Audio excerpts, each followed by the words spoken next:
Hi everyone, and welcome to today's webinar and panel discussion about open educational resources. I'm Jamie, one of the Associate University Librarians here at the University of Adelaide. I lead the academic liaison team, which includes our learning support team, which is the team that Tom Crichton leads for us. Tom was meant to be your facilitator today, but unfortunately has not been able to make it. So I'm stepping up from panel member into facilitation for today's session. Until recently, I was a member of the National OER Working Group run by CAUL, the Council of Australian University Libraries. And that working group was responsible for setting up a national press book platform for OER textbook publication. The group also developed a publisher workflow and supporting resources to help academics and library staff in the development of OERs. Today, we're going to learn about how open educational resources can enable equitable education and hear how our panelists are already using open educational resources in their work. Obviously, the shortcut for open educational resources is OERs, so I will probably refer to them as OERs from now on. I'm really glad you've joined us today and look forward to learning a lot from the panel. I'd like to begin by acknowledging and paying my respects to the Kaurna people, the traditional custodians whose ancestral lands I'm presenting from today. I acknowledge the deep feelings of attachment and relationship of the Kaurna people to country, and I respect and value their past, present, and ongoing connection to the land and cultural beliefs. I also encourage you to share your own acknowledgements of country from where you are by adding it into the chat. And now briefly some housekeeping. So we're presenting this session today using the Zoom webinar mode, which means we can't actually see or hear you, and we can't see or hear each other. But we're really glad you're here. We know you're out there somewhere. And we encourage you to add your comments to the chat anytime you have them and to let each other know where you're joining from. If you have any questions at any time, please post them to the Q&A area and we can ask the panel to respond to your questions once we get to the panel part of the discussion. You can access the Q&A function using your Zoom meeting controls at the bottom of your Zoom screen. So we're holding this meeting webinar today because it's Open Access Week, International Open Access Week, and this year's theme is Open for Climate Justice, the aim of which is to encourage connection and collaboration among the climate movement and the international open community. Because sharing knowledge is a human right and tackling the climate crisis requires the rapid exchange of knowledge across geographic, economic, and disciplinary boundaries. You can visit openaccessweek.org for more information. I'd like to make a start by making a quick introduction to our wonderful panelists who have experience using, creating, or supporting OERs. This is just a sneak preview. You'll hear more about them and from them a bit later on in the session. So joining us today from the University of Adelaide are Associate Professor Anthony Eagle from Philosophy and Andrew Beaton, Senior Learning Designer from the Learning Enhancement and Innovation team. And kindly joining us all the way from UTS in Sydney is Dr. Amanda White, who is a Senior Lecturer and Deputy Head of Education in the accounting discipline at the UTS Business School. So thank you to all our panellists for joining us and agreeing to share your experiences and challenges with the use of OERs. Before we hear from the panel, I'll briefly introduce what open educational resources are, why they're of growing importance for educators worldwide, and how you can get involved in using OERs. At a fundamental level, the international push towards open educational resources is all about freedom, about breaking through the artificial scarcity and arbitrary systems of control imposed by commercial and arguably exploitative academic publishing models. OERs are online course materials, whether that be electronic textbooks, videos, images, question banks, lecture slides, whole course modules, etc., etc. And OERs are material that anyone can freely retain, revise, remix, reuse, and redistribute. These are known as the 5 R's of OER. Open educational resources are materials that academic staff, students, and the general public alike can freely download and keep, adapt, modify, and combine together to create their own resources using courses and share with other people. OERs are published using open licenses, such as a Creative Commons license, in which authors waive certain rights. There are a variety of open licenses available that resources can be published under, each with different conditions governing how the resources can be used. Copyright and licensing can be the topic of a whole webinar or a whole day seminar by itself. So we won't go into that in too much detail here, but I encourage you to ask your questions during the Q&A. So why would you use OERs? First of all, they're free, as in zero cost. Unlike most commercial textbooks and other resources, students don't have to pay anything to access, keep, or share OERs. They're also mostly free for institutions to provide to their students, other than the infrastructure and support that goes into providing resources more generally. That means we don't get restrictions on limited user access or limitations on things like downloading, printing, or sharing that we can get with commercially published ebooks, for example. By relieving cost pressures, using OERs is a key strategy for addressing a growing student equity crisis. Along with everyone else, our students are facing rising costs of living and of pursuing higher education. At the same time, the cost of accessing resources is also going up. Both electronic and physical textbooks are increasingly expensive, both for students, but also for the libraries trying to provide copies for loan. These rising costs are happening at the same time as our students are experiencing a reduction in their actual income, reduced financial support from government to attend university, and ever-tightening library budgets. By selecting free and OER resources instead of commercial resources, we can offset some of these financial impacts and make education more equitable. But financial benefits, obviously one of the main reasons, but they're far from the only reason to use OERs. As well as being free in cost, they're also free as in freedom. Since anyone can freely download, keep, share, and adapt OERs, they allow more flexibility and can enable different kinds of teaching practice. For example, OERs can empower student co-creation and partnership. Some courses have set the creation of an open textbook as a collaborative assessment activity, with students working together during the course to create content which is then published as an open textbook after the course finishes. Other courses have allowed students to suggest and make changes to the open resource used in their course so that the course materials are iteratively improved each time the course is delivered. Because students can access open resources before their course start and long after they graduate, OERs also enable lifelong learning and allow people to continue learning outside of their degree. From a teaching and learning design perspective, OERs allow for more flexibility. They can be adapted, remixed, broken apart, merged together to create a customized curriculum. As an instructor or someone designing a curriculum, they give you more options for how you introduce students to material than one single, often monolithic commercial textbook, which is your other option. By using and creating open educational resources, you can build upon the work of others and avoid reinventing the wheel. You can freely use open resources that others have already created and build upon them to make the material more directly relevant to your own content and context. The adaptability of OERs also help a greater diversity of voices to be included in the curriculum. For example, resources could be adapted to include Australian Indigenous knowledge. As you can see, there are many reasons to use and create OERs, both from a social justice and student equity perspective, as well as from a pragmatic perspective to support your teaching. So one of the big questions, where can you find open educational resources? There are a wide variety of open educational resources available online across many different sources.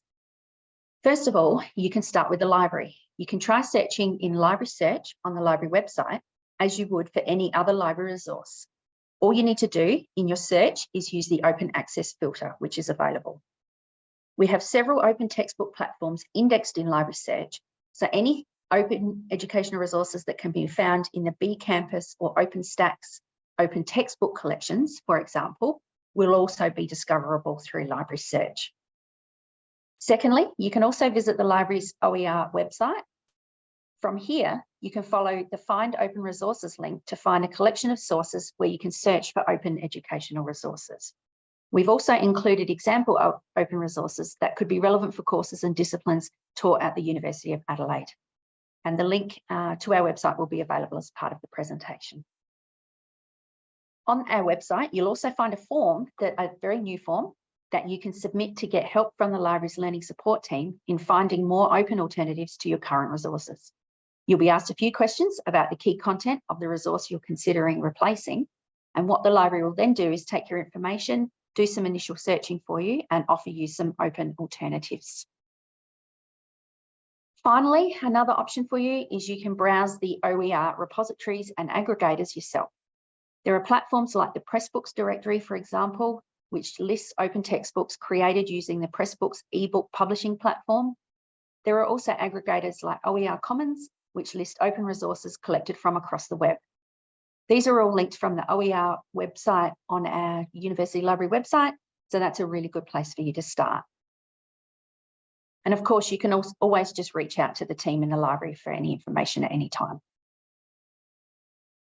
At this point, you may have some concerns about the quality of OERs. After all, established commercial textbook publishers at least act as gatekeepers of quality and ensure the resources are reliable and trustworthy with a peer review process. If anyone can create and adapt an OER, how can you make sure that they're high quality? Very good question. In fact, many OERs still go through a peer review process. It's a key component of the OER publishing workflow created by CALL, which was referred to earlier, which recommends best practice for creating an open educational resource. As many of the repositories and aggregators where you can find OERs, a lot of these repositories, sorry, I lost my train of thought. A lot of these repositories include ratings, reviews, and comment systems, so you can see what others think about the quality of the resources on offer. Since anyone can publish a new version of an open resource, they are actually more easily updated than traditional resources. So if there are factual inaccuracies in the content, or the field has moved on since the resource was initially published, it's much easier, quicker, and cheaper to find or create new updated versions of an open resource than waiting for a new edition of a commercial textbook. Research has shown that OERs are at least as good, if not better, than commercial resources when it comes to their efficiency in terms of student learning. For example, the Review Project is a meta-study from the Open Educational Group, and that group looked at a number of studies which have assessed the effectiveness and perception of open educational resources. While this field of research is still relatively new, the consensus that seems to be emerging is that the use of OERs can actually have a positive effect on student learning, retention, and equity.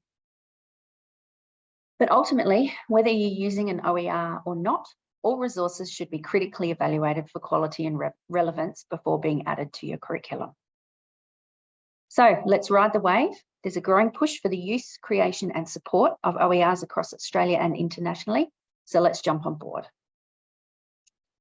Although Australia has typically lagged behind North America and Europe in this space, there are now several new initiatives advocating for open educational resources. These include the OER Collective, which is facilitated by the Council of Australian University Librarians, of which Adelaide Uni is a member. You can also get involved with the Australasian Open Educational Practice Special Interest Group, the mouthful, which is sponsored by ASILI. And most Australian universities are now growing their advocacy and support for OERs, including the University of Adelaide. There are also a large number of international initiatives that are happening at the moment, including B Campus, Open Ed, OER Commons, and the UNESCO's OER initiative, all of which we'll provide links in the presentation when we email it out to you afterwards. All right, that's enough from me. Let's get on to our panel discussion. What I'll do is I'll begin by introducing each of our panelists. After each introduction, they will share their experience with open educational resources. Once I've introduced everybody, the panel will answer some of your questions. Just noting that I was due to be on the panel, but now that I'm facilitator, I've stepped back from a panel role. So firstly, I'd like to introduce Andrew Beaton. Andrew is a senior learning designer within the Learning Enhancement and Innovation, or LEI team at the University of Adelaide. Andrew has extensive experience working with academic and media production staff to create OERs, which form part of the massive open online courses, or MOOCs, that are produced by the university as part of the Adelaide X initiative. Andrew is an advocate for the creation and use of OERs and looking at ways to prioritise them as a consideration when designing and developing learning experiences for students. Thanks, Jamie. It's great to have the invite to come and speak at this panel. I still, even though there's extensive experience written in that bio, I don't know if I still feel like a newcomer to it, even though I've had many years delving in the space. But seeing where it's going to transform universities in the future more aggressively, I'm interested in inspired to hear how people are using it out there as well. But my experience is more based on making open courses that sit on the edX platform. And a lot of the resources that are within those open courses are obviously open for reuse. And that can be in the form of videos that are on YouTube, learning videos that can be put into other people's learning experiences that they're creating for online, and also bespoke sort of interactive web-based learning materials as well, which have been obviously developed in close working relationships with academics and learning resource developers. Great, thanks, Andrew. Next, I'd like to introduce Associate Professor Anthony Eagle. Anthony is Associate Professor in Philosophy here at the University of Adelaide and works primarily on topics in metaphysics and the philosophy of science. Anthony's experience with open access is principally as creator of the Adelaide version of the widely used Open Logic textbook, Boralx. Anthony, you have to correct me on that when you speak, as well as being the author of the earlier open textbook, Elements of Deductive Logic. Thanks. Yes, let me associate myself with Andrew's remarks. It's great to be invited to speak on this issue, which I'm pretty passionate about. So, yeah, I sort of stumbled into open resources by accident. My first academic job was in a collegiate university where the exams were set centrally and individual teachers didn't have control over their own syllabus. And there was a central textbook, which I thought was pretty bad, let's put it that way. And so, and my students were not doing well. So I started creating some notes, and as these things do, they got a bit out of hand, turned into its own textbook. And at that stage, I had very little interest in sort of trying to do anything commercially with that book. And so I just made it available and then to other students. That was sort of an internal university thing. And then I stuck it up on GitHub. And then when I came to Adelaide, that didn't quite work for our students here. But I found myself in a sort of similar situation, wanting to create something that fit our students with nothing really off the shelf that did it. And having already done it once, I thought, well, why not do it again? Actually, that should have been a reason not to do it again, but these things are the way they are. So look, I'm very keen on these kinds of things, and I've moved on from just doing logic. I mean, maybe I should look at who the participants are. Don't tell anyone, but I now put all my lecture notes available Creative Commons licenses. So that's now something I'm trying to do more generally with all of my course materials. And I can talk a bit more later, maybe about some of the pitfalls as well as some of the positive aspects of that. Yep, that would be great. And did I pronounce the name of your book correctly? It's actually For All X, just all run together in one word. Yeah, I was not my choice of name. Okay, well, apologies anyway for getting that wrong. And finally, I'd like to introduce Dr. Amanda White. So Amanda is the Senior Lecturer and the Deputy Head of Education of the Accounting Discipline in the Uni of Technology Sydney Business School. So thank you for coming all the way over virtually from Sydney. Amanda is nationally recognised for her excellence in supporting student teaching and learning as a recipient of an AAUT Teaching Excellence Award. Her research interests include academic integrity, student learning, and open textbooks. Amanda's experience with open access includes the Academic Integrity Board Game and the first accounting open textbook in the Southern Hemisphere, Accounting and Accountability. Welcome, Amanda, and thanks for coming over and talking to us, even though you're still technically in Sydney. I know I've been to the University of Adelaide before, so it's a beautiful campus and I wish I was there physically with everybody. So as my bio says, I had a challenge around academic integrity, and I developed a board game in conjunction with some students to help students understand academic integrity better. And the best way to try and encourage people to use it was to make it open access. And that was really the journey, though I'd been doing a lot of open-ish types of things before through YouTube. So I have a YouTube channel where about 83,000 people like to hear me talk about advanced accounting. And that really showed me the power of the democratization of education. And that's what it's really about. You know, I'm not at a group of 8 university. We have a lot of students who struggle with the cost of textbooks. And, you know, when I took over a new subject, I just thought, what the hell? We talked about why people write textbooks, and prestige is one of them, and people say money is the other one. The people that I know that write text say after everything, the publisher takes the biggest cut and you get a tiny bit, and it's a couple of $1,000s. So I thought, hey, if all I would earn in physical real money would be a couple of $1,000s, then why not just do it and give it away? So people think I'm crazy, but I think that this is really, you know, if we're serious about public education and universities being a force for good, then this is really where we should be heading. And you have over 80,000 followers on YouTube. You're like Justin Bieber or Taylor Swift or something. No, but yeah, it's been one of these really weird things that the pandemic has highlighted, that not everybody is great at teaching online or creating resources online. And so I had, you know, 10 years head start on everybody.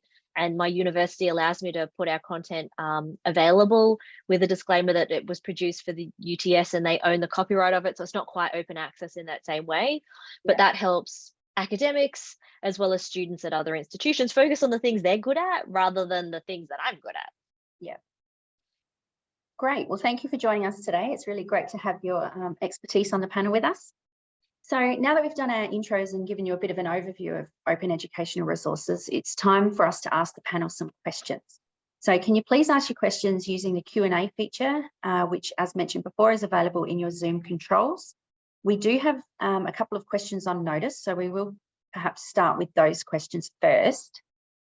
So the first question is aimed at the academic members of the panel, but Andrew, feel free to add your thoughts as well.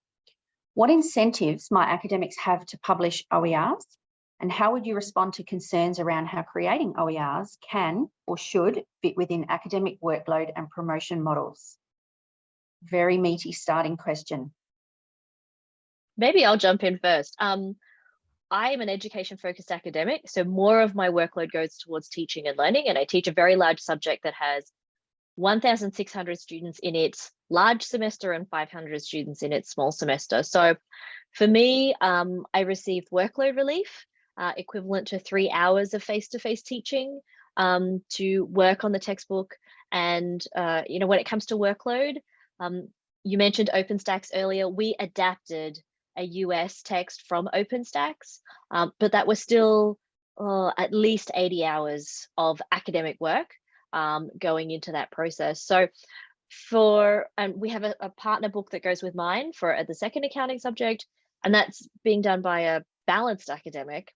And so she gets workload relief, but then we also talked with her when we were trying to convince her to go down this path around, it's a method where you can show educational leadership. Not every academic gets the opportunity to co-write or co-author on a commercial textbook. There are only so many commercial providers out there. So this is the way that you can make your mark and have that stamp. And then you get lots of analytics, and you can use student feedback as well to help build.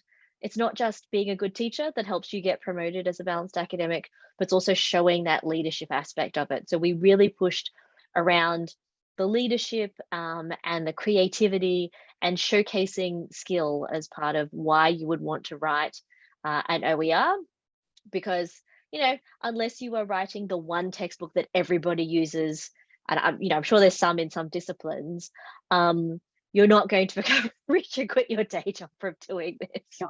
So yeah.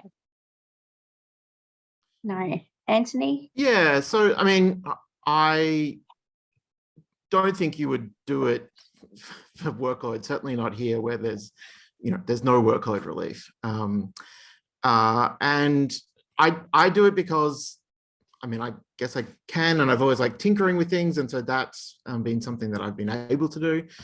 And I'm got very strong opinions about some of the failings of the commonly used textbooks in my field. And so I get to use my own resources that don't irritate me as I teach from them. So that's really the reasons. I mean, I actually think it would be it would be a terrible idea if everyone went down the path of creating, big open educational resources. So we would just end up with, everyone doing all this extra work, in the entire community ends up just sort of more burdened with workload, and no university is going to give us all workload relief for producing all this material for our own courses. So, I think one of the big things is not so much on the producer side, because there are actually lots of people and increasingly many people producing, particularly textbooks, but other kinds of open resources as well. It's really, encouraging our colleagues who don't really have any great interest in writing their own open access textbook to adopt something that someone else has already provided. So I think that there's lots of incentives there. I think everything there is on the upside. That's right. In terms of writing your own, there's quite a few downsides, I think. Yeah. And I think that's the key. So one of the things we're trying to advocate from the library is that it's not just about creating, it's about using what's already there. And also reusing, remixing. So as Amanda said, you don't have to start a textbook from scratch. It can be that you take an American textbook, tailor it to the Australian audience and reuse. So it's not about creating everything from scratch, but using what's available, reusing what's available. And I guess the other point is also, it doesn't necessarily just mean textbooks. So as Andrew has outlined, OERs can include anything from a video to a H5P activity through to PowerPoint slides. So I think even just advocating for OER more widely is really important, so that people understand that it can be this big, burdensome, Amanda, 80-hour project, but it doesn't have to be. I think you mentioned alignment too. Yeah. There's nothing students hate worse than okay, we're in chapter 1 of the book in week 1, then we skip to chapter 6, then we're going to chapter 15, and then we're coming back to different sections. And it's easy when students find those challenges to just go, oh, look, I'm just going to give up. Yeah, I'm not going to work on it, or I'll fall behind and figure it out later. And that's one of the biggest things that students have given us as feedback, is that each chapter corresponds to what's being learned that week. There's no confusion. There's no questions about, oh, well, you didn't cover this in the lecture online, so is this accessible?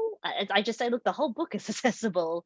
And making those changes to an existing text, whether that's rearranging the topics, cutting out bits that you don't need, can make it so much easier on the cognitive load of the student, as well as, all the other benefits. Andrew, does that sort of play into course design and curriculum design a little bit, making sure that the OER aligns with content week to week? Absolutely. I think that's one of the most essential sort of checks you should do before delving into it, obviously, to make sure that it's working for the student rather than against them.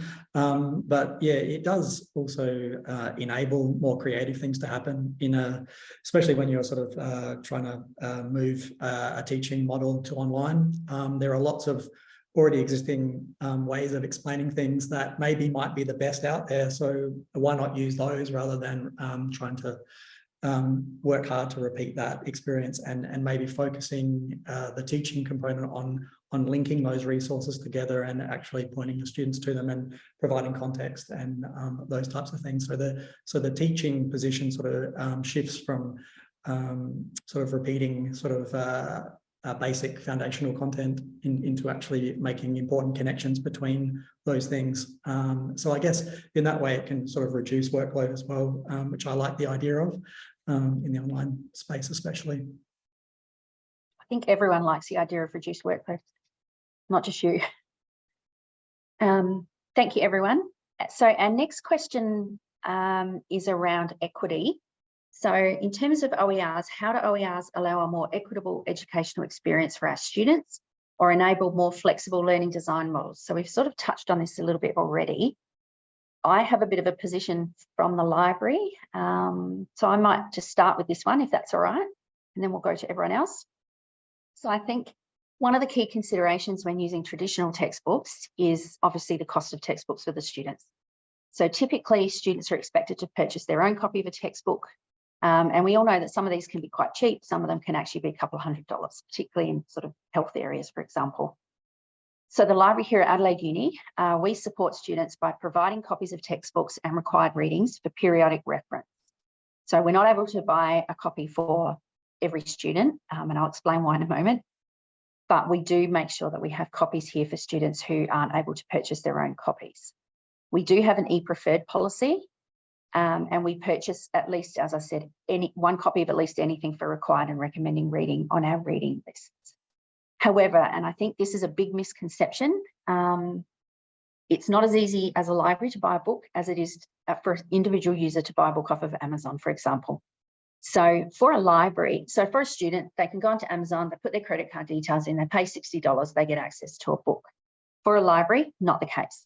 So when we purchase electronic books, we have to deal with things like digital rights management, or DRM, which is it's a method that publishers put on textbooks and other electronic items, limiting how many simultaneous users can use a book, how long an ebook can be used or downloaded, how much of it can be printed, etc., etc.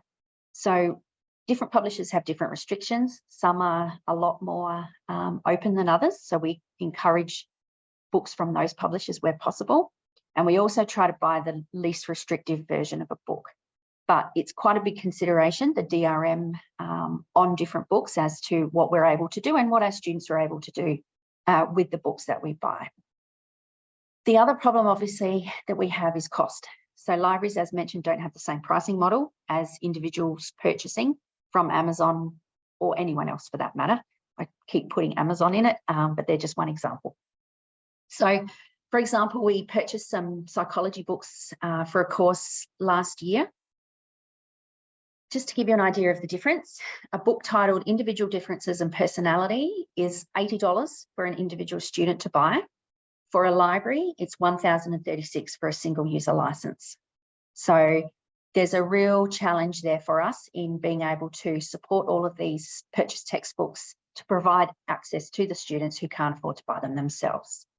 A couple of other examples, these are all in the psychology area. Lifespan development for a student or an individual user, $81.25.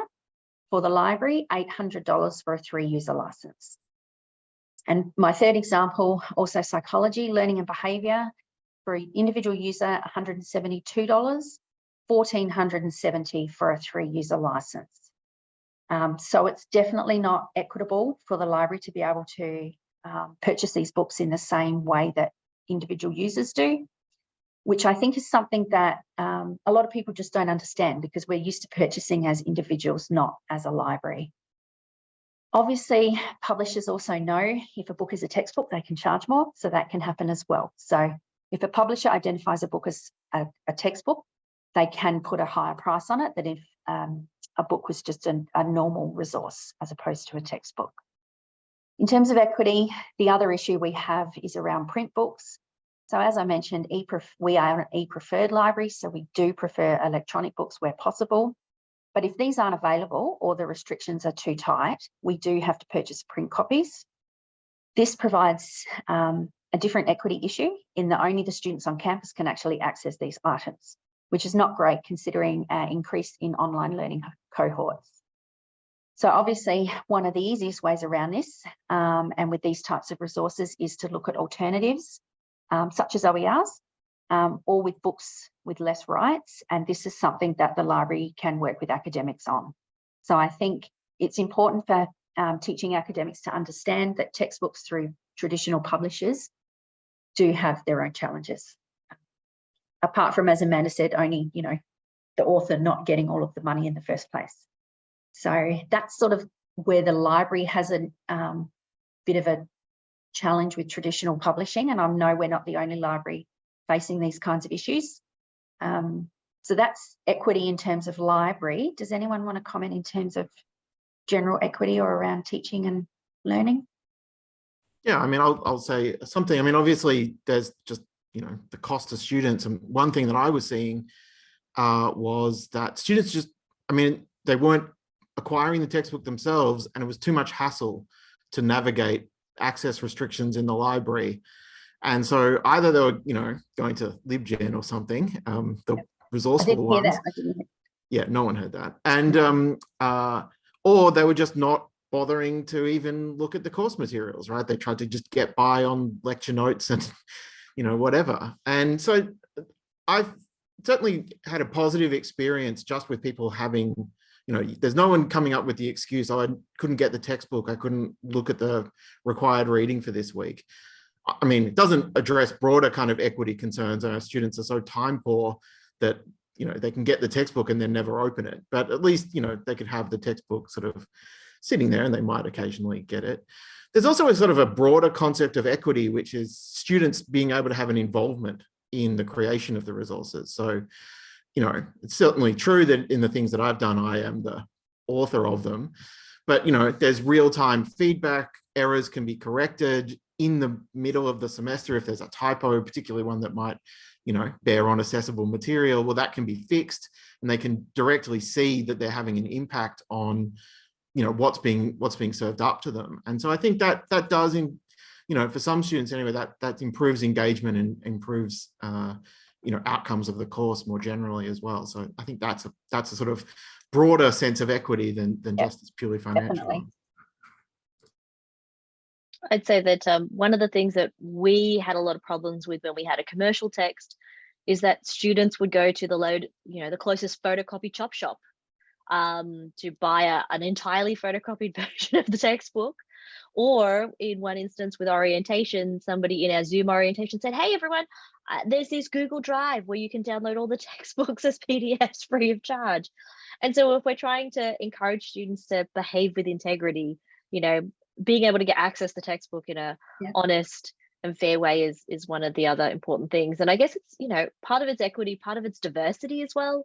So if anybody has looked at the Open Textbook Project website, it was a study led by Sarah Lambert when she was at Deakin as part of a NESHI grant.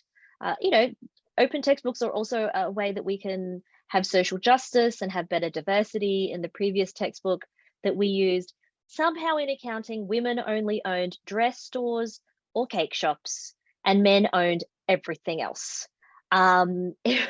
Which we went, what? So there's lots of ways that, we can showcase as well the diversity of our populations. And Jamie, you mentioned earlier Indigenous content. So we're in a process of introducing an Indigenous graduate attribute and trying to indigenize curriculum. And we start the talk of accounting comes from this Western perspective developed by an Italian, but if we actually delve into all of the histories across a range of different cultures, including the Australian Indigenous perspective, then there are ways that you can see bits of accounting in Chinese history or Greek history or wherever you might come from. One thing I will say here in regards to open access and Creative Commons materials in relation to Indigenous authors, for all of our material that comes from Indigenous authors, we allow reuse. We do not allow people to remix, to adjust any of those words.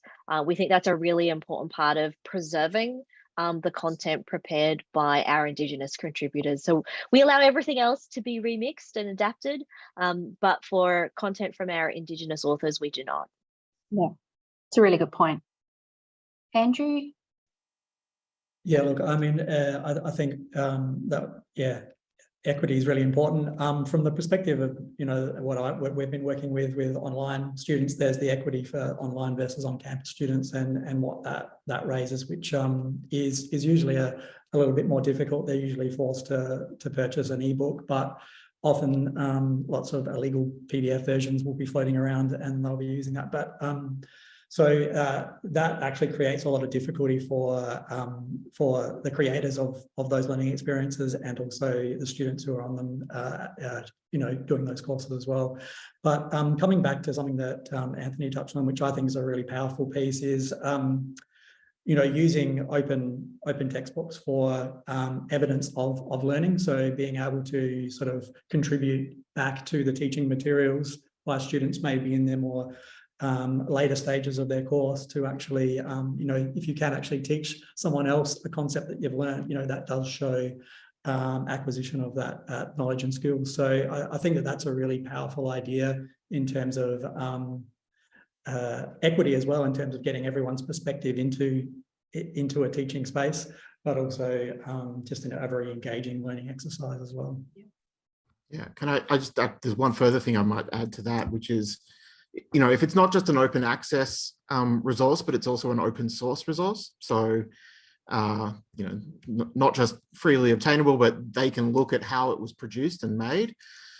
There is sort of learning that goes beyond the content of the thing that you've created. There's the showing students how it's done. And that, I think, is particularly for students, as Andrew said, later on in their course, that's very empowering to sort of see, well, okay, how is this, how is the cake made? Yeah, and I think it's a really good example of student co-creation as well. So it's, changing that dynamic a little bit. There's more of a collaboration, which I think is really important, as opposed to just handing students a textbook and telling them to go away and read it. Thomas has put a comment in the chat. When I was a student and lecturers had a course that directly matched a textbook, I found it disappointing that I couldn't go to the textbook and get a different explanation. Traditional textbooks can give students a second perspective on the same content. How can this be overcome with OERs? Well, one thing to say is there's lots of OERs. And, for most of these things, you can go and find another OER that will give you a different perspective. So, that general principle of having, double checking things and looking at different sources to get different perspectives on the material, that just seems to be a sort of slightly orthogonal issue to the issue of whether those resources that you're looking at are open or closed. Yeah. Yeah, it's a process you're going to go through no matter what. I'd be super excited to have a student that's looking to do more work and look at I'm loving the textbook. I'd love to read another one. I'd fall over dead if I had somebody. They just don't have time to be able to do that. Not in the course I teach, but if somebody ever did, I think that there are plenty within the field. I'd say, look, the library's your best bet, but for a lot of students now, if they're looking for a different explanation, they won't go to a book. They'll go to YouTube. Yeah. Right. And they'll find somebody. And this is where I think, it's equally important with online content to teach students how to evaluate an online resource on YouTube and say, does this person have expertise? What is their background? What do other people say? Because the first thing they'll do if they're stuck on something is they'll Google, and Google's first search result will be a video on YouTube. It's not, and unless academic voices are in that space as well, there's the risk that students learn the wrong thing, or they think, oh, this person is really great to learn from, and then you have to mark them wrong in an exam because they're doing something in an incorrect way as well. There's benefits and risks both there. Yeah, and I think that's become a really important part of the learning support team's role now, is knowing that students are using Google, Wikipedia and whatnot, and helping them to navigate that huge amount of information and critically evaluate what they're looking at. So not watching the first video on YouTube and taking it as gospel, but actually questioning it, looking at who the author is, making sure they've got some sort of background in the area, and they're not just some person on their soapbox about something that they're not an expert in. So I think the critical evaluation piece is really important, and that's something that we really need to focus on with students. And because let's face it, once they're out in the real world, they're not going to have access to all the library stuff anyway. So they're going to need to be able to use information that they can get free, and they need to be able to use it effectively. Excellent. All right, let's go on to our next question. So we had quite a few questions on notice, actually. So the next question is specifically about IP at Adelaide Uni. So how can academic staff release teaching materials as open educational resources? Since the university maintains ownership over teaching materials, how can staff get permission to release their materials as OER? And are there any ethical issues with doing so? So we know someone, we won't mention any names, who has put their entire course online open here at the University of Adelaide. There is a process in place for seeking permission to put your open educational material online. it involves talking with heads of school and the commercialisation team here at the university. The learning support team is currently having a look at this process with our copyright coordinator to see if we can make any recommendations for improving or streamlining this process. So not a whole lot I can report on at this point, but it's a space that we're starting to look into. And if you have, I guess at the moment, the message is if you are looking to publish anything OER, come and talk to the learning support team and we can deal with that on a case-by-case basis, because, I mean, we're not being flooded with these kinds of queries yet, but we'd like to think that one day we will get quite a few. So we're working on the process, trying to streamline it, but at the moment, head of school approval is required. So for the people who asked that question, there was more than one. Please get in contact with Tom and his team and we can provide you with some bespoke advice around that. Does anyone else have a comment around that?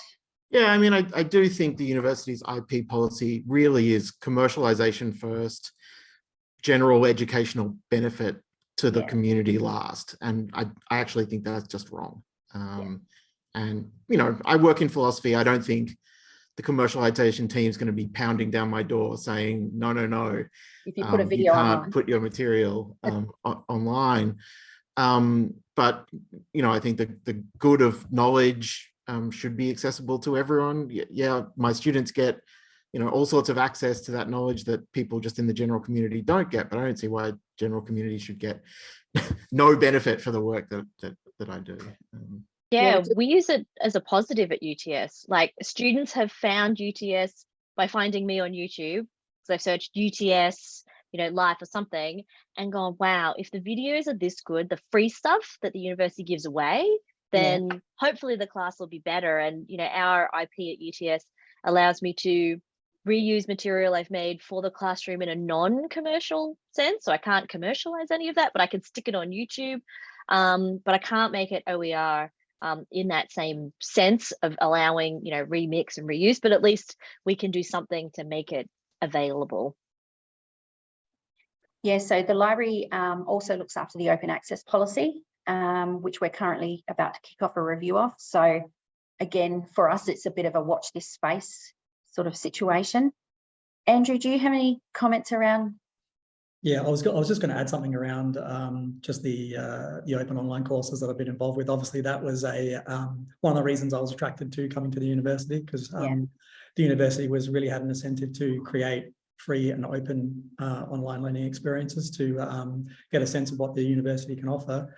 And yeah, it sort of provided us free rein to sort of try and keep reuse and Creative Commons at front of mind when we were producing those materials, until obviously then, you know, paywalls came in, were involved as well later on down the track, but those materials are still all available and free for a period of time before someone has to reach into their pocket, which is still a really nice idea of universities giving back to the world in terms of some free education, because education is one of those key elements that will impact someone's life the most in terms of improving it. So I think that's great that we've still got that moving in the background. And obviously coming back to more tech focused learning materials that can be developed, you know, the tech industry has been ahead of the curve there in terms of Creative Commons and sharing things for reuse. So yeah, that's an interesting avenue to explore as well, with some of the things that are being produced in the online learning space as well, which is still, I think, fairly open. And I know that our media production team in LEI still sort of have that at their heart of being able to create things that can be reused or shared with everyone else. Yeah, excellent. Okay, we have a question from the audience now, and it's one that I was wondering if it would come up, and that's around accessibility. So we've got an attendee who's wondering if there's any thought of discussion about the accessibility of the open resource or the online materials. For example, for a student who relies on text-to-speech assistive software would find it challenging to read an ebook, since many of these software programs don't support third-party apps. So Amanda, have you had any experience with accessibility? We have, so I have quite a number of students with accessibility requirements. The great thing about Pressbooks is if you use Read Write Gold, the speech to text sort of tool that works really, really well with the Pressbooks platform. Another thing that we've done to try and make the textbook accessible, because we know that we have a lot of students who work nights, stocking shelves, doing other types of activities where they're not interacting with people, is that students said, Amanda, could you export the learning materials as audio only? I'm like, why? They're like in one long file than in all these smaller chunked videos, which we know are good when we're actually, looking at our computers. They said, oh, look, I, pick packages at Amazon and I just want something I can just shove in and I can do two things at once. So we actually I started recording. I couldn't convince Henry Cavill to read my textbook as an audio book. But if there was AI for that, I'd love to do it.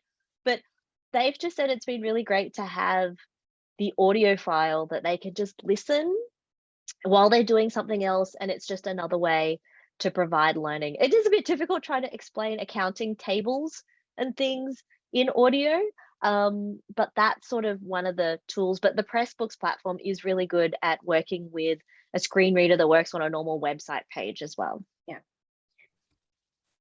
Yeah, can I say something about this as well? So this is something that I think people don't think about as much, right? You've got Canvas or whatever, and you just stick your stuff up there and hope the accessibility takes care of itself, and it really, really doesn't. So, I produce my materials in open format, so I export directly to HTML in many cases, and that's just much easier for people who are using screen readers to deal with. If it's properly marked up and structured, they know where things come. There's no sort of jumping around, compared to, say, I don't know, a scan of a PDF in 2 columns and the thing just reads, all the way across, right?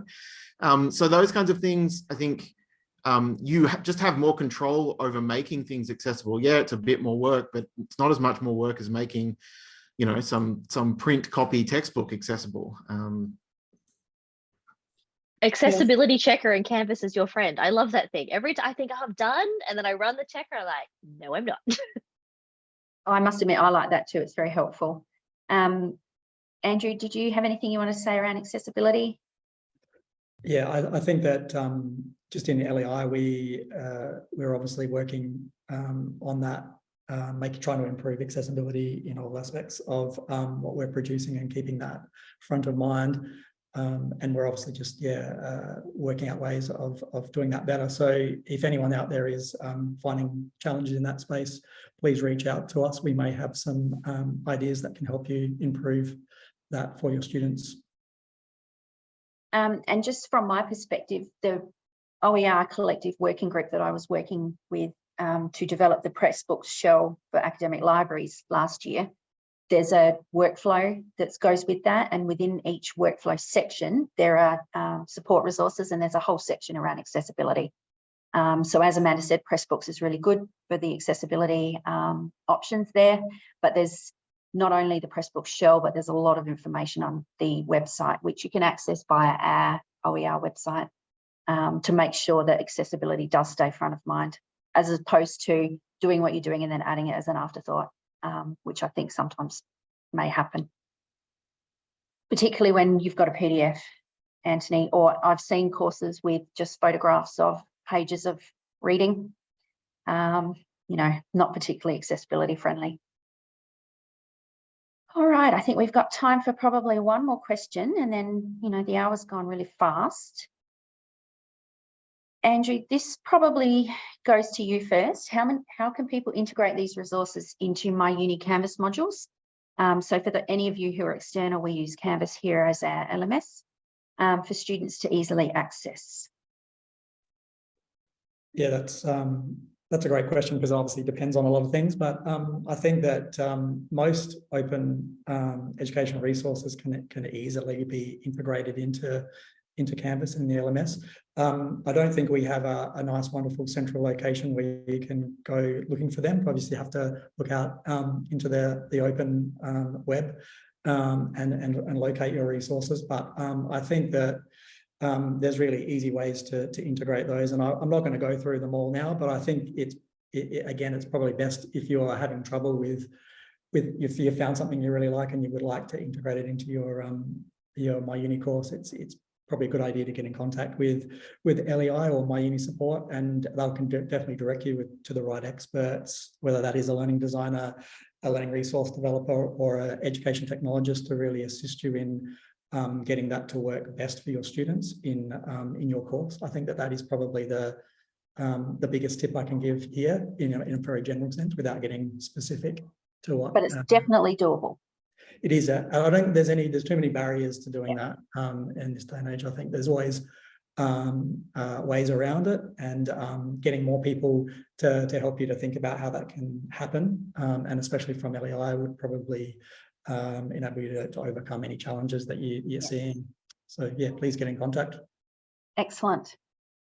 Amanda, Anthony, have you had any experience, positive or negative, around OERs and LMS?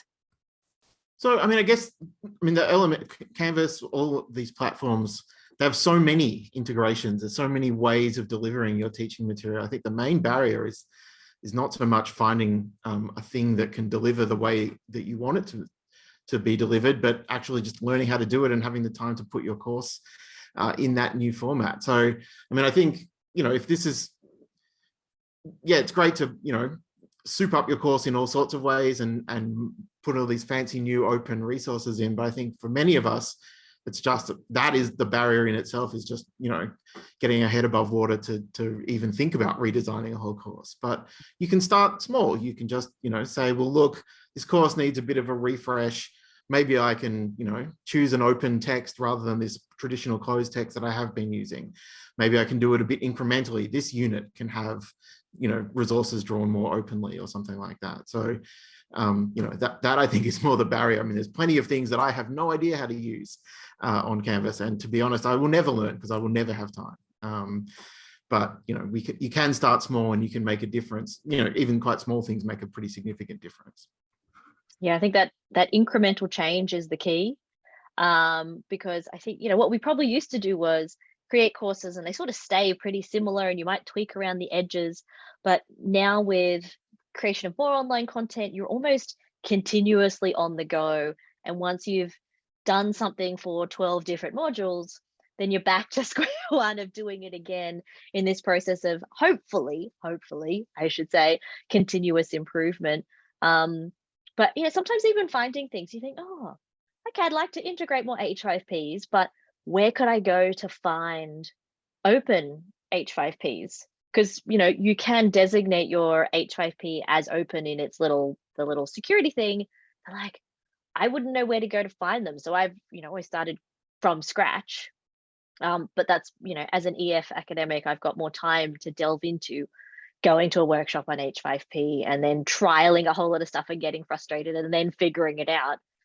Whereas for balanced academics, I think it's a much more difficult process of trying to figure out, when I say MVP, I don't mean most valuable player, but for a lot of times it's what's the minimum viable product that's going to get me through. And so it's about trying to make those adjustments. Yeah, so I guess Anthony and Amanda, you've already sort of touched on this, but if you were giving advice to someone who wanted to dip their toe in the OER water, I'm sensing the sort of advice is to start small. Absolutely. Yeah. I mean, I went big bang, but I've never done anything by halves. So, but I would recommend for the majority of other people to start small. Yeah, I mean, I think there's the question: should I, design an entire open course from scratch? That would be a bit much. But using more open resources in your course, you can do that as you're just revising things on an annual basis. I mean, I do think they are a time sink. I got my textbook every year. I think it's done, but every year, just the possibility of continuously changing it and tweaking it. For some people, knowing that possibility is there leads them to utilize that possibility. Yeah, there's no end date, is there? Sorry, I missed that. There's no end date, because with a print book, once it's printed and published commercially, you're done. That's right. Whereas this, it's, it's like, well, every year I could do it a little bit better and I can just, throw more resources into it. Yeah. My librarians limited me to once a year. Once we're done on the first draft, she's like, Amanda, once a year changes. She said, otherwise you're just going to drive me crazy with ISBNs, because every time you do recreate the book, you are supposed to have a new ISBN. She goes, I can buy ISBNs for you in bulk, but still, we want to try and keep it. But you're right, Anthony, that idea of, just even reading the book out aloud made me realize some paragraphs were really like read well, but sounded clunky. So, there's always this need, you feel like, to tinker. And I think the other thing that we need to consider, or just to remind everyone, is it's not just about creating OERs, but using already existing material. That's a really good spot to start. And that's something that both the library and LEI can help with. So the library can help with finding, alternatives to textbooks, for example. LEI can let you know if they've already got a video on, what is an atom or something that they can share with you. So not that either of you guys work with atoms, obviously, in philosophy and accounting, or maybe you do, I don't know. I do philosophy of physics, I do quite a bit of thinking about. Oh, you do? Okay, well, there you go.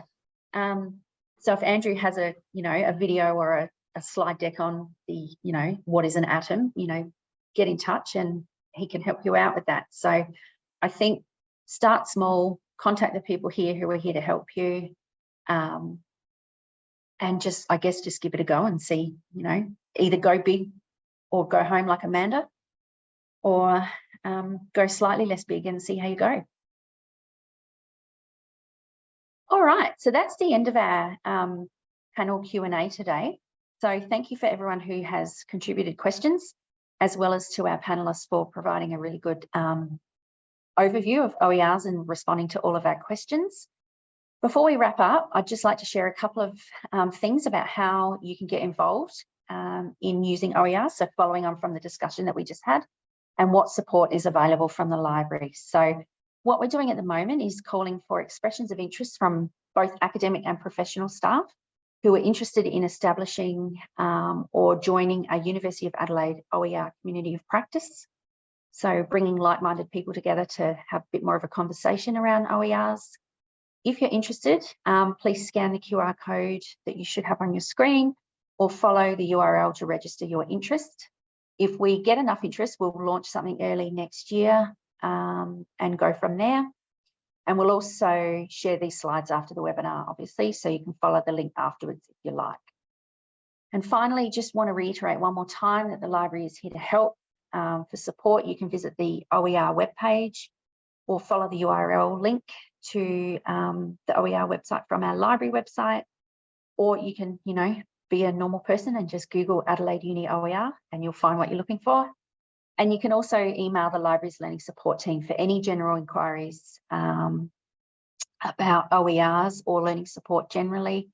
And again, just reiterating that you can also contact LEI for support at any time as well. So I'd just like to say a big thank you to our panelists for joining in today. I know it's a very busy time of year, so I appreciate your time. I'd also just like to reach out virtually to Tom and his team and say thank you for putting this whole session together. It's been a really informative one, and I hope it starts a bit more of a dialogue for us in this space. And thank you and have a great day.